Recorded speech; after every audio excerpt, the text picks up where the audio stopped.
during the day, they go out to beg for food. They supposed to take breakfast and lunch only. They don't take anything afternoon. And they can eat meat, fish, and soup, whatsoever people offer to them. And for us, we are Mahai monks. Yeah, many of us we eat in the afternoon, evening, but we don't eat any kind of meat because it's better life. That's the difference. And of course, later on, they make comparison chart between the Mahayana and Theravada. Because remember, I told you about the goal, the different goals between this tradition. The goal for Theravada is to achieve to arhatship, to achieve to nirvana, to get out of the reverse cycle. But for Mahayana tradition, the ultimate goal is to become Buddha. Remember, right? So that is a big difference. And for Theravada monks, they're not supposed to cook anything at the temple or monastery. Either go out, beg for food, or let people bring the food to the monastery for them to eat. But for us, we do it by ourselves. At our monastery, we cook ourselves, or the monk, or we let people come cook and so forth. So that's a bit different. But in general, we still follow the same principle, the same guidelines. Yes? Do you want to say maybe a couple of different meals that you would eat? Do you eat pretty plain food so you don't get too caught up on the deliciousness of it? Or that's not much important. Yeah, of course, I used to tell especially the monk who cook the food for me or other people that try to cook a simple food, not the fancy one, not to use too much seasonings. This is unhealthy. And that's, we try to live a simple life. That's all. And again, that's not much important than our practice of meditation and so forth, how to transform the mind. So this to respect the two traditions. And the nun, who know about the nun tradition in Buddhism? You don't know? Okay, let me put it this way. Remember, at first the Buddha was so reluctant to accept lady or woman to Sangha. And I explained to you before, right? Yeah. Because of the culture, tradition during those times, it's not easy for a lady to leave the housewife, the house, right? So that's why he's so reluctant. But he provides, or he gave the authorities or the right for the lady, for the nuns, as a master monk. So let's say we have many nunnery in the state too, that they function themselves independently. They can do the ceremony, they can provide the spiritual advice to the lay people, they can do what they call the baptizing and so forth. In this area? Yeah, in this area, and in Indianapolis, they have one nunnery up there. Yeah, so later on, yeah, we have time to talk about that.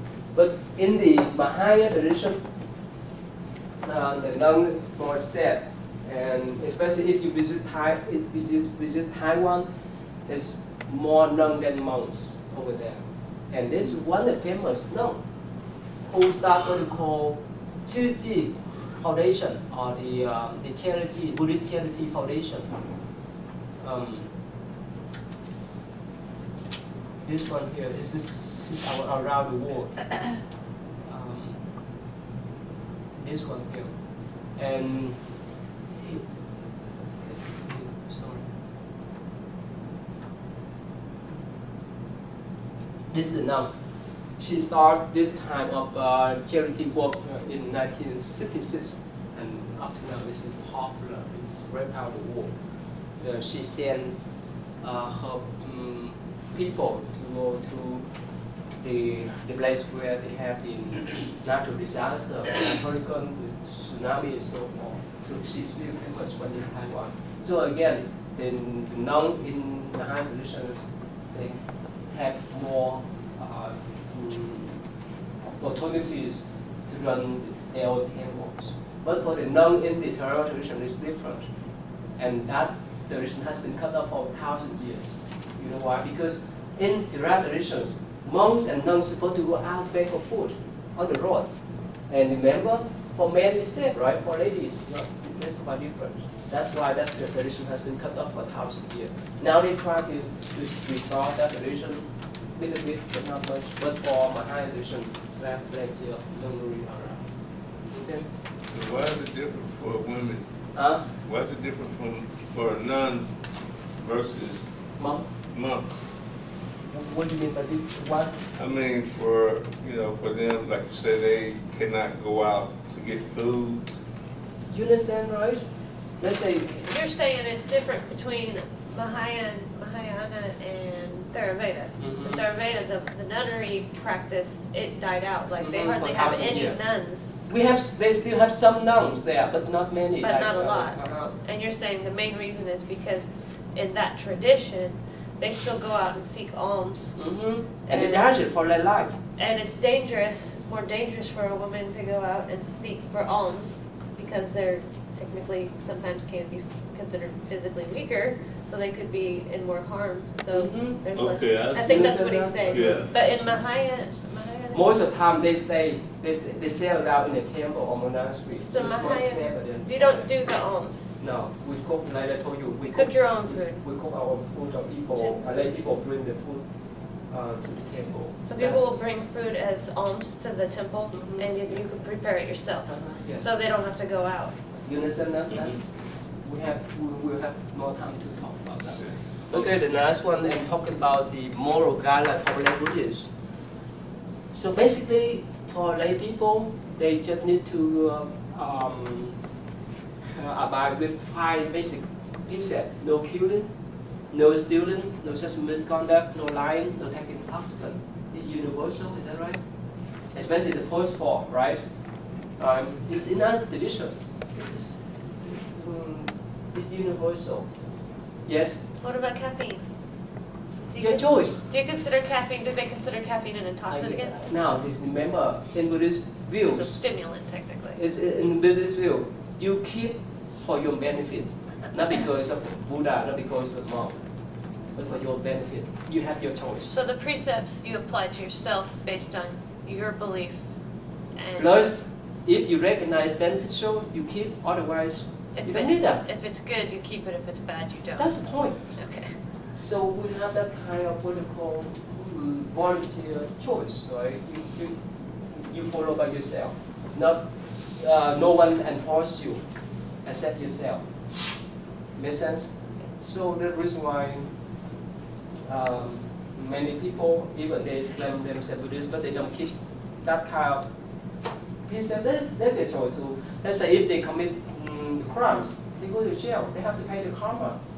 But if they really abide with that kind of precept or moral guidelines, they'll be fine, like other people. You understand that? This is because it's universal, right? In the Catholic tradition, in the Christian tradition, right? The priest or the pastor may drink, right? But not for the monk, even not for. We advise the lay people don't touch alcohol, of course. The pot too. We talk about that, right? This is intoxicant. This is harmful for our breath. And that's the protocol. That's the moral guideline for them. And there's this one. Let me show you before I end the class today. There's one particular sutra the Buddha laid out the guideline how Buddhists interact with each other in the friendship way, in the relationship between wives and husband, how you treat your parents, or how parents treat their children, and so forth. For example, talking about friends. Let's see. The Buddha advises us we need to be generous, having kind word, helpfulness, impartiality, integrity, and on our hand, we have to support our friends to protect the one who protect our wealth, provide the shelter, loyalty, and so forth. It's just the general guidelines for Buddhist people how to interact with each other in family, in the society, in communities. So this is one of the famous sutra. Since we don't have much time, I could explain. But later on we will talk more. Okay. So again, so this is the Buddhist protocols how to function or how to interact with each other. Like here. Here, let me give you one more example before we end. For the worker, or for employees, rise early, stay late. Can you? With common sense, what happens if you punch the car late and leave early? What happens? Sooner or later they will kick you out. Yeah. That's right. Mhm. And no student work well. Common sense, is that right? We can provide this kind of common sense advice to a worker, and this is for employers. Pay well for them, so they work for you. Provide health care, right? If you, let's say, if you apply for any job, you look for the healthcare package, right? Pick a leave time. Give them some free will. You know, let's say when they're sick, just let them to have sick leave. What's the name of this website where you? Oh, that's this is the sutra, what you call the Sila Guru Sutra. That's just the protocol. People want protocols or guidelines for Buddhist people how to interact with each other. Is that on course? Yeah, this one here. Yeah, on course. I put everything on the on course. Okay. Okay. All right. Let's us thank you for me to